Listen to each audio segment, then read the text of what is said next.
Going on to another particular example of the little difference. That's uh, on side we are dealing with the Cartesian product, but on the other side of the equation we are just dealing with the sets. So there's a small difference, and we'll be looking at what that difference is. So the case is for two non-void sets A and B, that the Cartesian product of the sets A with B and B with A, if they are equal, it simply means that that equality is possible only and only if set A is equal to set B. So first, let us prove that the A times B is equal to B times A, and as usual, we are starting with the other side of the equation, that is set A is equal to set B.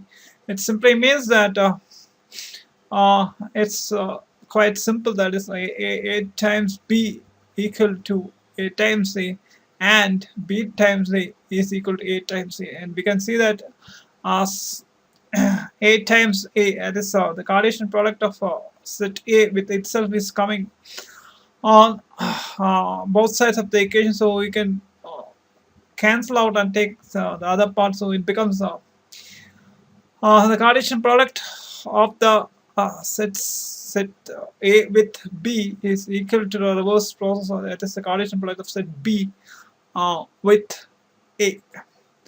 Now, to prove the other part, what I already told in the beginning of this particular video, we are not taking an ordered pair as such, because here we have to give proof for the sets as such. It's not the ordered pair we are looking at. Hence, we are taking a single arbitrary element, and that element be x. So now x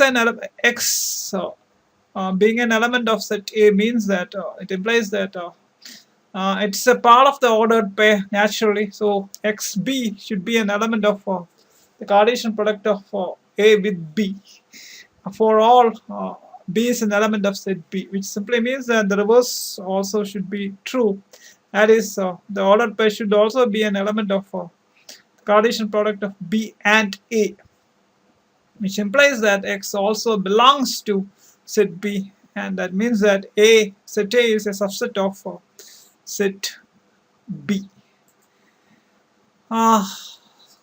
Doing a similar process with the other arbitrary element, that's y, and y is an element of set B, which implies that again the ordered pair xy should be an element of the Cartesian product of set A with set B, for all A being an element of set A, and the reverse should also be true. That is, the ordered pair xi should be an element of the reverse process, that is the Cartesian product of set B with set A, and that means that it implies that y is an element of set A.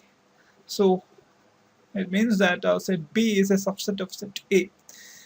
Now, as we all know, now when A is a subset of B and the reverse, that is B, is also a subset of set A, it simply means that we are dealing with equal sets. So we come to the conclusion that set A is equal to set B.